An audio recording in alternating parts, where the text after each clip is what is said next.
안녕하세요, 사진작가 이강진입니다. 이번 시간에는 수동 초점 렌즈에 대한 이야기를 해보도록 하겠습니다.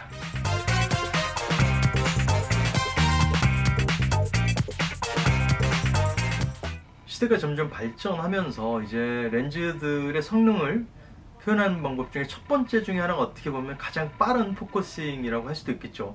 항상 많은 카메라 브랜드에서 새 제품이 나올 때마다 중요하게 그리고 강조하는 것 중에 하나가 굉장히 빠른 포커싱을 가지고 있다. 정확한 포커싱을 할 수 있고 그런 부분들에 대해서 굉장히 강조를 하고 있고 그게 장점이 되는 시대가 되어 있습니다. 하지만 저는 가끔씩은 수동 포커싱을 하는 렌즈를 사용을 하고 있는데요. 그럼 어떨 때 저는 수동 포커스를 가진 렌즈를 사용을 할까요? 구독자분들도 그렇고 어떤 분들이 많이들 물어보셨어요. 도대체 평소에 어떤 렌즈로 촬영을 하고 어떤 카메라로 촬영을 하는지. 저는 좀 영역을 나눠서 쓰는 편인데 상업사진, 그러니까 누군가에게 의뢰를 받고 돈을 받고 촬영할 때는 아무래도 좀 고가의 카메라와 렌즈를 사용하는 편이죠.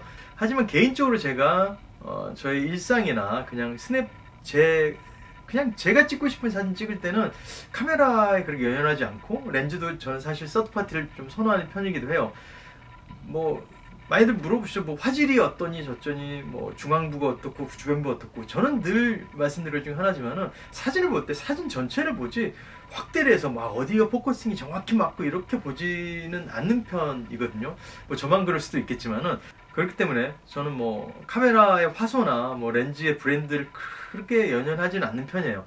그래서 제가 수동 렌즈를 가끔 쓸 때가 어떤 때 쓰냐면은 조금 나태해졌을 때 써요. 그리고 집중력이 떨어졌을 때 저는 그럴 때 수동 포커스를 가지고 촬영하다 보면은 특히 이런 이제 지금 제가 앞에 있는 이 렌즈 같은 경우는 미야케에서 나온 25mm 0.95 f0.9 굉장히 조립값이 낮죠. f1이 안 되는 조리개 수치를 가지고 있으니까요. 근데 이게 이 아이는 지금 제가 이 카메라는 지금 지난번에 제가 영상에 올렸던 소니의 A6400 크롭바디 AFC 카메라죠.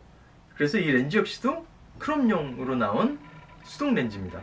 수동 렌즈인데 사실 미러리스 쓰시는 분들 이렇게 촬영들 많이 하시죠. 이런 식으로 여기를 보고 촬영들 많이 하시는데 수동을 쓰면은 사실 그게 좀 거의 불가능해요.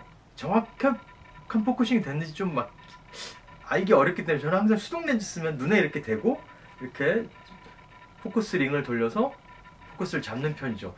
그리고 이 렌즈 같은 경우에는 조리개 값이 이제 0.95부터 8에서 16 뭐 무한대까지 가는 렌즈긴 하는데 아무래도 최대 개방 상태에서 포커스를 정확히 잡고 촬영하기가 확률이 조금 떨어지는 것 같더라고요. 그래서 저는 이 수동 렌즈로 촬영할 때는 조금 한 장 한 장에 굉장히 달아보는 과정을 길게 쓰고 촬영을 해야 되더라고요. 그렇기 때문에 조금 더 피사체에 집중을 할 수 있고 촬영하면서 조금 더 많은 찍어야 될 대상에 대한 생각을 좀 많이 하게 되는 것 같아서 저는 조금 제가 좀 사진을 찍는 데 있어서 좀 나태해졌다거나 아니면 조금 무뎌졌을 때 수동 렌즈를 가지고 촬영을 해보는 편입니다. 그렇게 되면은 약간 무뎌졌던 감각이 좀 살아난 느낌이랄까요?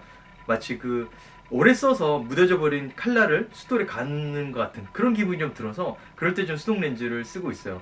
조금 사진 찍는 게 조금 재미가 없거나 아니면은 좀 집중이 안 된다 느껴질 때 수동 모드, 그러니까 내가 수동 렌즈가 없다 할지라도 수동 모드로도 촬영할 수 있습니다. 카메라에서 설정을 할 수 있죠. M 모드 아니면 그냥 AF 모드 넣을 수도 있고 M 모드 넣으면은 여기 포커스링을 돌려서 초점을 잡고 촬영할 수 있게 되는 거죠. 그 모드를 통해서 촬영하시다 보면은 조금 더 피사체에 조금 집중을 할 수 있는 그런 상황을 만날 수가 있게 되는 거죠. 그리고 결과를 봤을 때 물론 나는 이 눈에 정확히 맞췄다 생각을 했는데 결과로 보면은 조금 다른 곳에 맞아 있을 수도 있겠죠. 하지만 그런 것 때문에 조금 더 빈티지한 사진의 느낌도 만들 수가 있는 것 같고요. 가끔씩은 내가 의도치 않았지만은 생각보다 괜찮은 사진인데 라는 사진을 만날 수도 있는 경우도 생기게 되는 것 같아요. 그래서 저는 수동 렌즈를 가끔씩 사용을 하고 있고 지금 이 렌즈 같은 경우는 아까도 말씀드렸지만 미야케라는 브랜드에서 나온 25mm f0.95짜리 렌즈입니다. 금액이 아직 우리나라에 정식 발매는 안 한 것 같은데 금액이 아마 50만원 초반 정도로 검색이 되더라고요. 해외 구매 최저가로 봤을 때. 근데 사실 0.95짜리 렌즈를 이 정도 금액에 살 수 있는 거는 흔하진 않죠. 제가 가끔씩 이걸 가지고 찍어보는데 찍어보면은 생각보다 중앙부는 아주 최대 개방에서도 선회도가 괜찮은 편이고요. 이렇게 찍으면은 포커스링을 돌려서 조리개를 좀 개방해 볼까요? 찍으면은 이렇게 또 그 맛이 있습니다. 그리고 생각보다 초점거리가 짧아요. 그래서 뭐 카페나 이런 데서 음식 사진을 찍을 때도 좀 유용할 것 같아요. 제가 이쪽에서 제가 제 책 시야에 있는 걸 좀 찍어보면은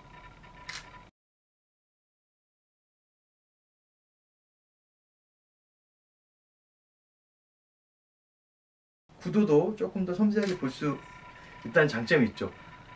그래서 저는 수동 렌즈를 그럴 때 선호를 하고, 수동 렌즈는 같은 조리개 값이라 할지라도 오토포커싱에 비해서 가격이 좀 저렴하죠. 그래서 나는 조금 더 아름다운 보케를 얻고 싶거나 나는 금액이 이 정도밖에 없는데 나는 조리개 1.2를 쓰고 싶다거나 아니면 f1보다 언더의 조리개를 가진 렌즈를 사용하고 싶다 할 때 수동 렌즈를 선택하시는 것도 내가 아주 급하게 촬영을 해야 될 그런 상황이 아니라면은 조금 여유 있게 촬영을 해도 되는 그런 사진을 찍으시는 분들이면 충분히 괜찮은 선택이지 않을까 싶어요. 그리고 서드파티 렌즈들에 대해서 화질에 대해서 많이들 걱정하시는 분들이 많이 계시는데 제가 사용해 본 결과는 그렇습니다. 유명 브랜드 그리고 좀 유명하지 않은 서드파티 렌즈들이라 할지라도 조리개 값이 f8 정도가 되면은 거의 비슷한 화질을 보여주는 것 같더라고요. 물론 차이는 나겠죠. 세상에 싸고 좋은 건 없으니까요. 하지만은 그래도 나쁘지 않은 결과물을 보여주기 때문에 내가 조리개를 아주 개방하고 찍을 거 아니다. 그럴 때도 조리개 값에 연연해서 뭐 2470 렌즈만 하더라도 f4로 시작한 렌즈는 좀 많이 저렴하죠. 상대적으로. f4의 2470을 갖고 있는 렌즈인데 내가 조리개 값을 평소에 2.8을 쓸 일이 별로 없다. 난 풍경사진 위주로 찍는다. 그러신 분들은 굳이 2.8짜리 렌즈를 구입하실 필요는 없다고 봐요. 그렇기 때문에 무조건 밝은 렌즈를 선호하시기보다는 그냥 조금 높은 조리개 수치를 갖고 있더라도 조리개를 내가 조여 쓰는 스타일이다. 그러면 그렇게 선택하시는 게 맞는 거고, 인물 사진을 나는 많이 찍는데 밝은 조리개 렌즈를 갖고 싶어. 그럴 땐 이렇게 이 미야케 0.95짜리 렌즈처럼 밝은 조리개를 갖고 있고 수동 포커스로 촬영을 해보는 것도 괜찮은 방법이죠. 물론 인물 찍을 때 수동 포커싱으로 촬영하기가 쉽지는 않죠. 인물이 움직이는 걸 찍기는 거의 좀 힘들어지겠죠. 최대 개방 상태에서. 물론 이제 조이고 거리를 계산해서 촬영할 때는 가능하겠지만 말이죠. 하지만 그렇기 때문에 인물을 조금 더 자세히 관찰할 수 있고 그 인물에서 내가 어떤 걸 빼고 찍어야 될지를 조금 더 분석을 하고 촬영할 수 있겠죠. 장단점이 존재를 하겠지만 저렴한 금액에 아름다운 보케를 만들 수 있고 포커싱을 날리면서 촬영을 하고 싶으신 분들에게는 괜찮지 않은 선택일까 싶어요. 그리고 수동 렌즈를 써보다 보면 그 나름의 느림의 미학이 있기 때문에 그걸 한번 경험해 보시는 것도 나쁘지는 않은 선택일 것 같아요. 조금 사진에 권태기가 오고 조금 지루해지고 재미가 없어진다. 그럴 때는 수동 렌즈를 써보시거나 수동 모드로 촬영해 보시면 어떨까 싶습니다. 자, 그럼 제가 이 렌즈로 촬영했던 사진 몇 장 함께 보시면서 이 수동 렌즈의 매력은 어떤 건지 한번 보시죠.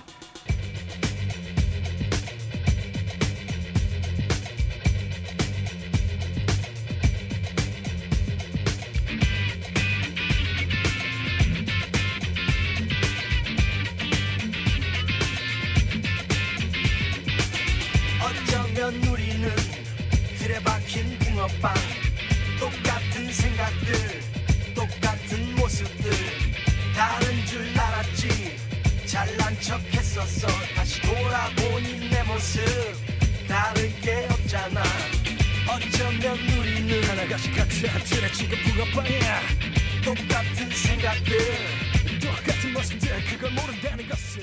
어떻게 잘 보셨고 조금 도움이 되는 정보였으면 좋을 것 같고요. 저는 다음 시간에 조금 더 나은 콘텐츠로 돌아오도록 하겠습니다. 구독과 좋아요 아시죠?